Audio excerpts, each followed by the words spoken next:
4 astuces sur comment aborder une femme. Mais juste avant cela, laisse-moi me présenter.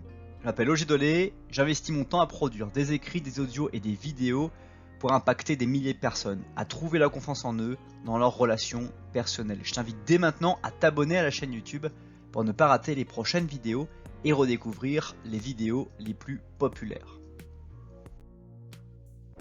Quand on souhaite aborder une femme, on craint toujours le fameux râteau. C'est pourquoi la plupart des personnes abandonnent. En se comportant ainsi, il est impossible de trouver la perle rare. Alors que faire? Dans cette vidéo, je te partage 4 astuces les plus importantes à prendre en compte. Ne pas draguer en marchant. Pour aborder une femme dans la rue, il est indispensable de trouver un prétexte pour l'arrêter. On ne drague jamais en marchant, surtout si la fille est stressée pour prendre le bus ou le métro. Quand la fille s'arrête pour vous écouter, utilisez les bons mots pour se présenter brièvement et rapidement.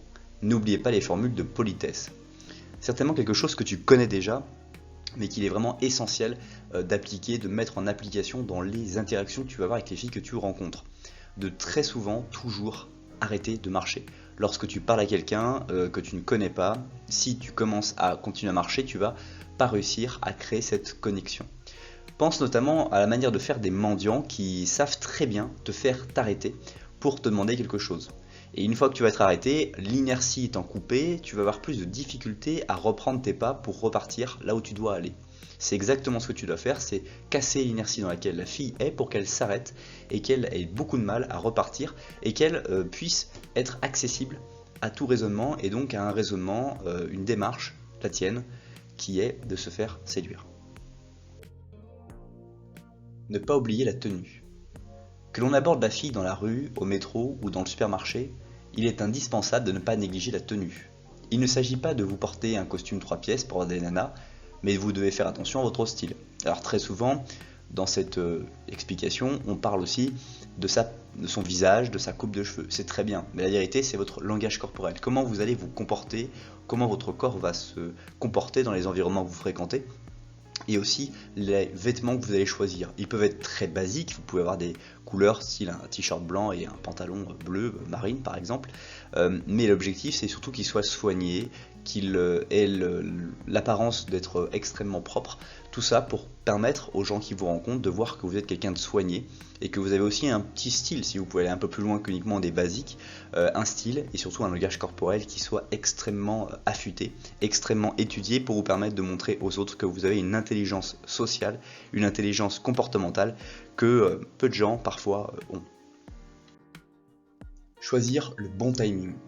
Le choix du timing est indispensable. On ne drague pas une fille lorsqu'elle est pressée de prendre le métro tôt le matin pour ne pas arriver en retard à son bureau.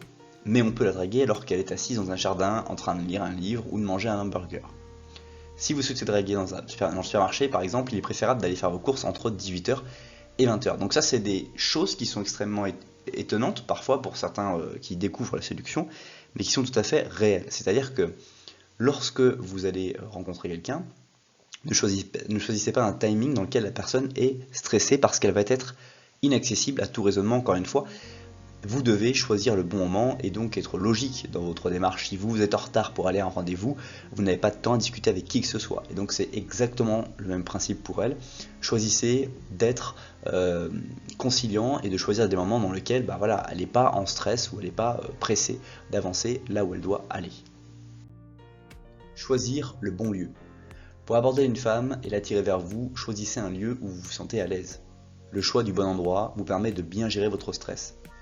Dans les transports par exemple, il est difficile d'être à l'aise et d'aborder la fille qui fait battre votre cœur, car vous allez être perturbé par les ondes négatives et le regard des autres.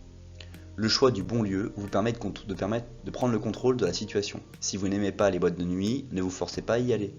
Les lieux où aborder les femmes sont de plus en plus nombreux, choisissez l'endroit où vous vous sentez le plus à l'aise. Alors à titre personnel, les boîtes de nuit c'est quelque chose où vraiment il est complexe de pouvoir rencontrer quelqu'un pour une démarche qui va être intéressante pour vous. C'est-à-dire une démarche qui va être différente du mec qui va rencontrer cette fille pour qu'il se passe quelque chose de sexuel et qu'il ne se passe plus rien derrière. Si vous voulez quelque chose qui soit un peu plus profond comme relation, les boîtes de nuit vont pas du tout être le bon endroit. Donc ne passez pas vos nuits à les perdre, à écouter de la musique super fort, ne pas aimer danser et regarder les créatures en essayant de tenter de les capturer.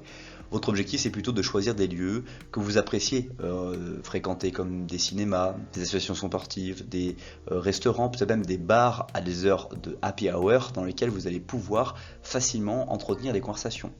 Dans le métro, à titre personnel, j'ai eu des relations extrêmement intéressantes qui se sont déroulées par des relations que j'ai créées dans le métro, mais pas dans le moment où je rentre dans la rame, juste avant, c'est-à-dire au moment où on achète le ticket, le moment où on poinçonne le ticket, le moment avant de rentrer dans la bouche de métro, ou alors tout simplement sur le quai de métro.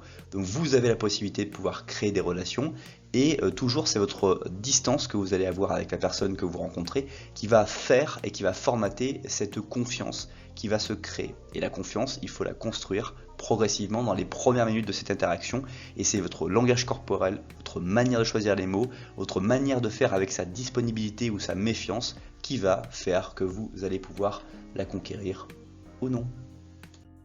Si je t'invite dès maintenant à découvrir une vidéo adaptée pour toi sous la flèche bleue, ou encore une fois à t'abonner à la chaîne sous la flèche rouge. À bientôt.